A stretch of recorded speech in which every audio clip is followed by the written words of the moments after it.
Bab 5 skripsi, bab kesimpulan dan saran. Salah satu bab yang tidak pernah dikhawatirkan oleh setiap mahasiswa, bagian bab yang dirasa akan mudah banget dikerjakan, itu di bab 5. Apakah seperti itu? Nyatanya tidak ya. Ada hal-hal yang perlu diperhatikan saat menyusun bab 5 skripsi di kesimpulan dan saran. Di sini saya akan menjelaskan bagaimana teknis penyusunan bab 5 di kesimpulan dan saran. Juga saya akan sedikit beri bocoran ya. Ternyata penguji juga terkadang akan bertanya terkait bab 5 yang sebelumnya mahasiswa akan menghiraukan itu. Ternyata ada aja loh penguji yang bertanya seputar bab 5. Apa saja itu? Mari kita simak video ini.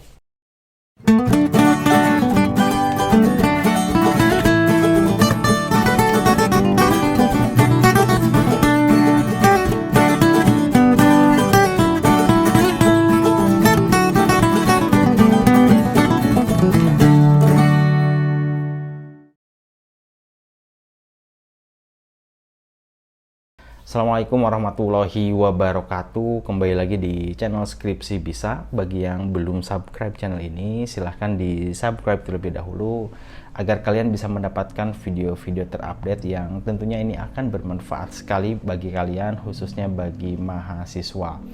Oke ya, seperti di video opening tadi, bahwa bab 5 ini banyak dianggap mahasiswa ini paling mudah dan paling tidak dihiraukan ya. Nah, nyatanya ada hal-hal yang perlu diperhatikan betul di bab 5 ini, kesimpulan dan saran. Nah, saat menyimpulkan ya, saat memberikan kesimpulan, tentu ini harus sesuai dengan pertanyaan penelitian atau rumusan masalah yang sebelumnya ditanyakan di bagian bab 1. Itu harus sesuai. Misalnya di bab 1 ada 2 pertanyaan, maka di kesimpulan harus menjawab pertanyaan itu. Berarti ada berapa? Ada 2 kesimpulan. 1, 2. Ada 3 rumusan masalah. Ada hal yang menjadi pertanyaan penelitian, ada 3 hal yang menjadi pertanyaan penelitian. Maka di kesimpulan pun harus 3.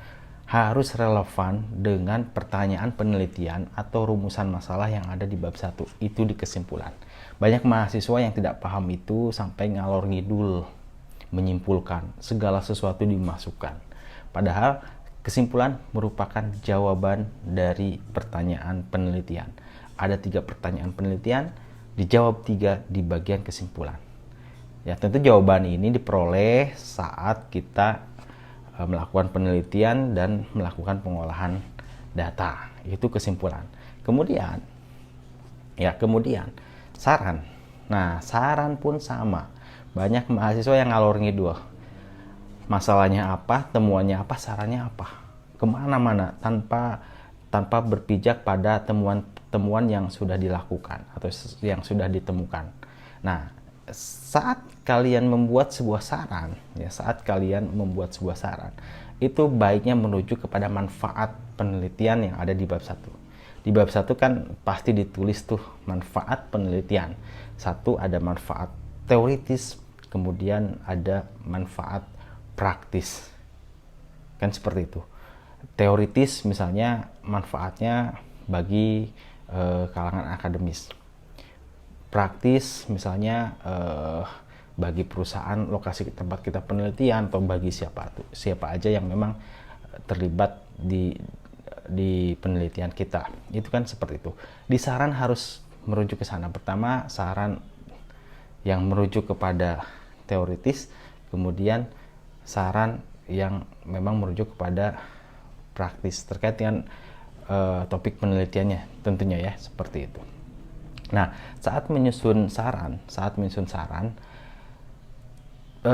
tentu saat pas proses penelitian ini, kalian kan akan menemukan atau mendapatkan temuan-temuan mana yang kurang, mana yang sudah bagus, mana yang harus diperbaiki. Nah, itulah yang harus dicantumkan di saran.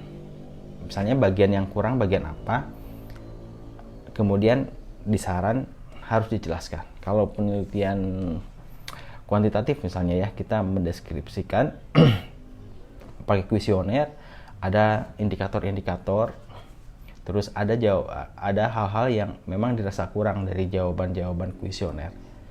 Nah, dari jawaban yang kurang itu kita berikan masukan di indikator itu.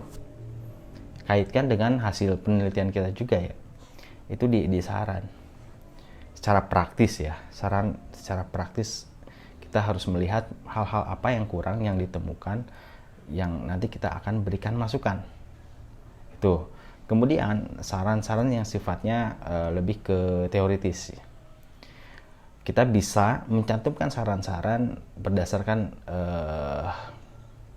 kelemahan-kelemahan penelitian kita. Misalnya batasan masalah kita hanya seputar variabel-variabel itu. Nanti diberikan saran, baiknya memang diteliti variabel-variabel lain yang mempengaruhi ini. Contoh yaitu. Kemudian di saran juga bisa disampaikan misalnya metodenya pakai ini, metode ini. Mungkin nanti untuk penelitian berikutnya pakai metode ini. Nah, itu saran gitu ya. Jadi saat menyusun kesimpulan dan saran itu harus betul-betul relevan juga dengan isi skripsi.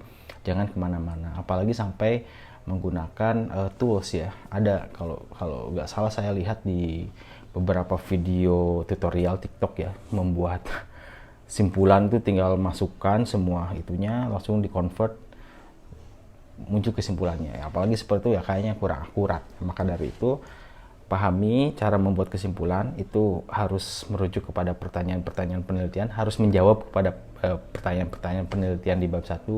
Kemudian di saran juga harus memuat terkait dengan hal-hal yang mendapatkan manfaat dari penelitian kita. Sarannya masuk ke sana. Ya tadi yang sudah saya jelaskan. Nah, ini pun ya kadang penguji itu bertanya juga, loh kok sarannya begini ya?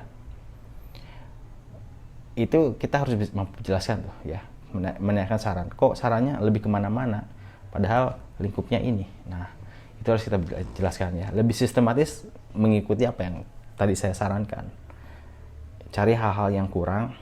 Jadi kita mempunyai alasan mengapa kita memberikan saran seperti itu ya. Terus kesimpulan pun paling dikonfirmasi oleh penguji. Loh kok kesimpulannya begini, padahal yang ditanyakan di pertanyaan penelitiannya begini.